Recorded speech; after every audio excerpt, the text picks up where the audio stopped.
నమస్తే. తెలంగాణ ఆవిర్భావ దినోత్సవానికి కాంగ్రెస్ పార్టీ అంగరంగ వైభవంగా అన్ని రకాల ఏర్పాట్లు చేస్తుంది. గతంలో మనం అందరం చూసినాం. బీఆర్ఎస్ పార్టీ 9 ఏళ్లకే దశాబ్ది ఉత్సవాలు నిర్వహించింది ఎన్నికల సమయంలో. కానీ 10 ఏళ్లు సంపూర్ణంగా నిండుతున్నటువంటి సందర్భంగా సోనియమ్మను తెలంగాణకు ఆహ్వానిస్తున్నామంటూ కాంగ్రెస్ పార్టీ దశాబ్ది ఉత్సవాల పేరిట తెలంగాణ ఆవిర్భావ దినోత్సవాన్ని నిర్వహిస్తూ ఉన్నది.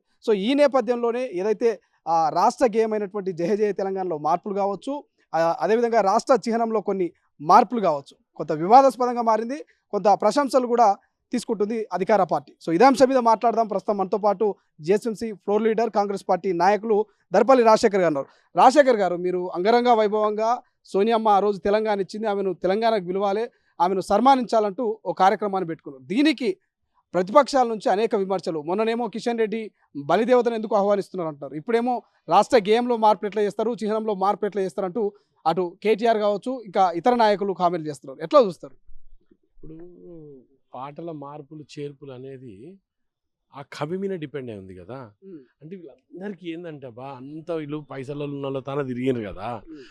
అందశ్రీ అనే వరకు పాపం పేదోడా, ఇంకా పేదోని పాట ఎందుకు మాకు అవసరం అనే ఉద్దేశంగా తోటి ఇంకా పేదోని మనం ఎందుకు ఎంకరేజ్ చేయాలనే ఉద్దేశంతో వాళ్ళు ఉండ్రి. మన రేవంత్ రెడ్డి సాబ్ ఏమో అరే ఇంత మంచి వ్యక్తిని మనం ఈయన పాటని ఈయన ఇష్టానికి వదిలిపెట్టాలి, ఈయన ఎవరితో చేయించుకున్నా సరే మనం ఎంకరేజ్ చేయాలనే ఉద్దేశంతో రేవంత్ రెడ్డి గారు ఉన్నారు తప్ప మీరు అనుకున్నట్టు మీ నీచమైన రాజకీయాలకు తావిచ్చే పరిస్థితిలో కాంగ్రెస్ పార్టీ లేదు, ప్రభుత్వం అంతకన్నా లేదు.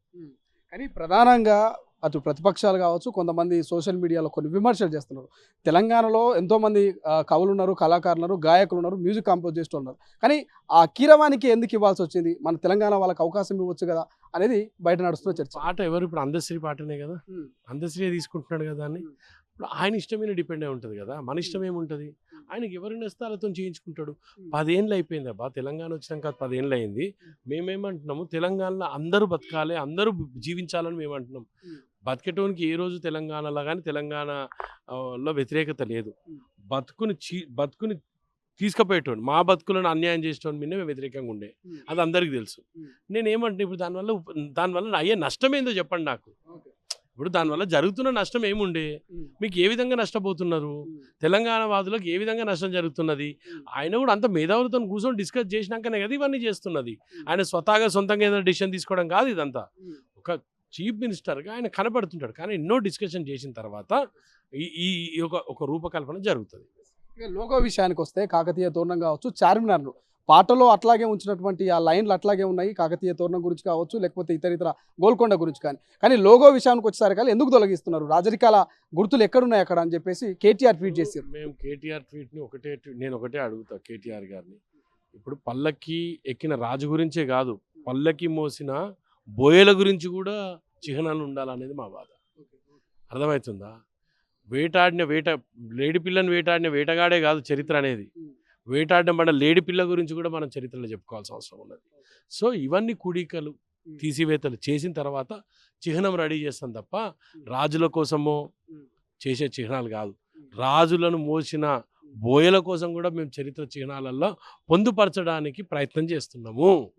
ఎట్లా చూస్తారు కిషన్ రెడ్డి వ్యాఖ్యలు? గతంలో కూడా ఈ బలిదేవత అనే వ్యాఖ్యలు, గాయన గురించి ఎవడు మాట్లాడతాడు? కిషన్ రెడ్డి లీడర్ గాడు, పాడుగాడు. ఏ రోజుకైనా సరే మాలాంటి వాళ్ళు కన్సిడర్ ఏం కిషన్ రెడ్డి లీడర్గా. ఆయన మస్తు మాట్లాడతాడు. ఏం చేసిండు హైదరాబాద్కి చెప్పి, ఆయన మినిస్టర్గా ఉన్నాడు, ఏం చేసిండు హైదరాబాద్ కోసం? హైదరాబాద్ ఏం వెలుగబెట్టిరు వీళ్ళంతా? ఏం చేసిరు? 40 మంది కార్పొరేటర్లు ఉన్నారు కదా వాళ్ళు హైదరాబాద్లో. ఏం చేసిరు హైదరాబాద్ గురించి వీళ్ళంతా చెప్పు నాకు.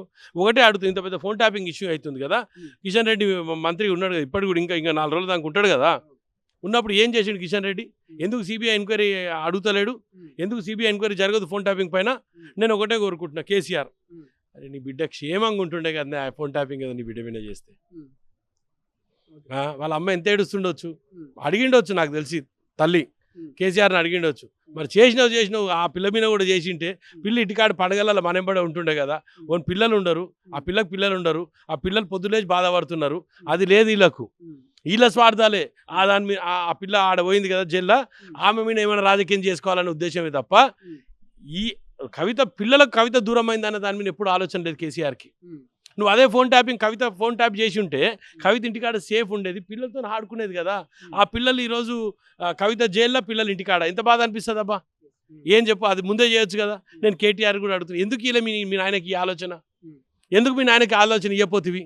హరీష్ రావు నీ మరదలే కదా, జర్ర ఓపిక చేసుకొని నాయన మామ జర కవిత ఫోన్ కూడా చెయ్యే ట్యాపింగు ఏందో తెలుస్తుంది అనుకుంటే ఈరోజు ఆమె తిహార్ జైల్లో ఉండకుండే కదబ్బా. మీతో పాటు ఉగాది పండుగ చేసుకుంటుండే, రాఖీ పండుగ చేసుకుంటుంది, రేపు బోనాలకు వస్తుంది. ఇవన్నీ మీరు చేపిస్తారు కదా మీరు మీ స్వార్థాల కోసం.